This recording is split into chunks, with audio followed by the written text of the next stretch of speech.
RMS Titanic. आज भी ये नाम सुनते ही दिल में एक अजीब सा डर और हैरानी होती है। दुनिया ने ऐसा बड़ा जहाज कभी नहीं देखा था। ये इंजीनियरिंग का एक करिश्मा था, इंसान के हौसलों की एक मिसाल। बेलफास्ट, आयरलैंड में बना टाइटैनिक व्हाइट स्टार लाइन के 3 ओलंपिक क्लास लाइनर्स में से एक था। इसे बनाना कोई आसान काम नहीं था। इसमें हजारों मजदूर लगे हुए थे और उस समय की सबसे लेटेस्ट टेक्नोलॉजी यूज हुई थी। टाइटैनिक की शुरुआत 30 मार्च 1909 को हुई और अगले 2 सालों में ये धीरे धीरे अपना शेप लेता गया। इसके हल को 16 वाटरटाइट कंपार्टमेंट्स में बनाया गया था, ऐसा डिजाइन जिससे ये कभी डूबे ना। अगर 2 कंपार्टमेंट्स में पानी भर भी जाए तो भी जहाज पानी के ऊपर ही रहेगा, ऐसा माना जाता है। टाइटैनिक को लेकर यही विश्वास था कि ये डूब नहीं सकता। इसी कॉन्फिडेंस की वजह से शायद जहाज के क्रू और पैसेंजर्स थोड़े घमंडी हो गए।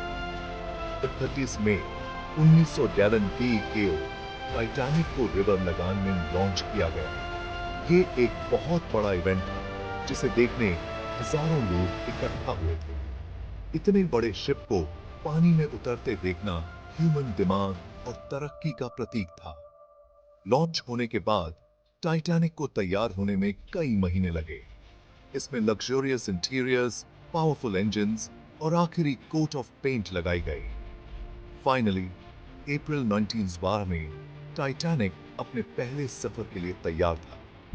यह वो जर्नी था जिसने पूरी दुनिया का ध्यान खींचा और टाइटैनिक का नाम हमेशा के लिए इतिहास में दर्ज हो गया। किसी को अंदाजा नहीं था कि यह जर्नी, जो ह्यूमन कामयाबी का जश्न होना था, वो एक भयानक त्रसादी में बदल जाएगा। आरएमएस टाइटैनिक सिर्फ एक जहाज नहीं था, ये तो एक तैरता हुआ महल था। अपने पैसेंजर्स को हर सुख सुविधा देने में कोई कसर नहीं छोड़ी गई थी। ग्रैंड स्टेयरकेस से लेकर शानदार डाइनिंग सलून्स तक टाइटैनिक ने यात्रा का एक अद्भुत एक्सपीरियंस प्रदान किया। फर्स्ट क्लास पैसेंजर्स के लिए आलीशान स्वीट्स थे, जिनमें प्राइवेट प्रोमेनाड्स और बाथरूम्स भी शामिल थे। जहाज में एक जिम्नेजियम, एक स्विमिंग पूल, एक लाइब्रेरी और यहां तक कि एक स्क्वॉश कोर्ट भी था।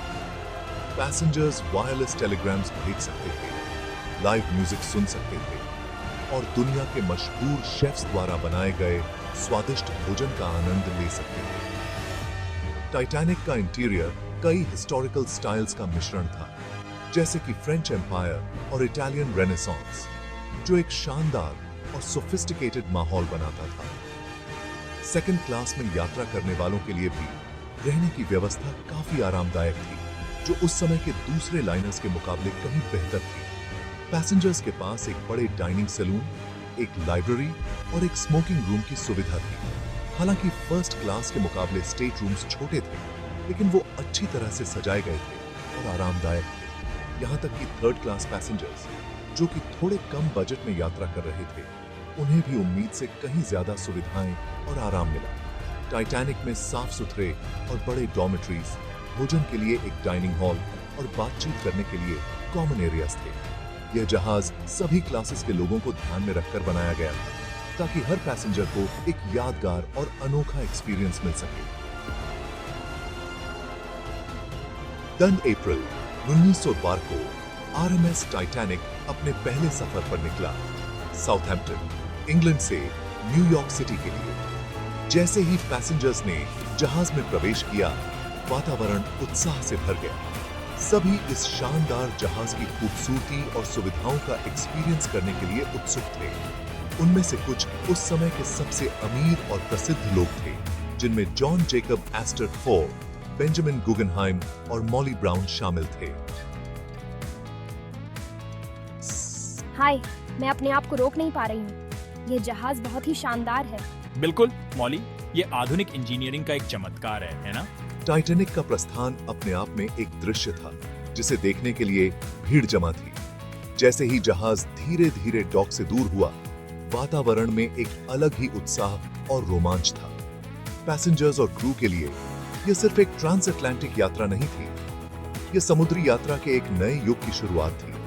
यात्रा के पहले कुछ दिन बिना किसी घटना के बीत गए।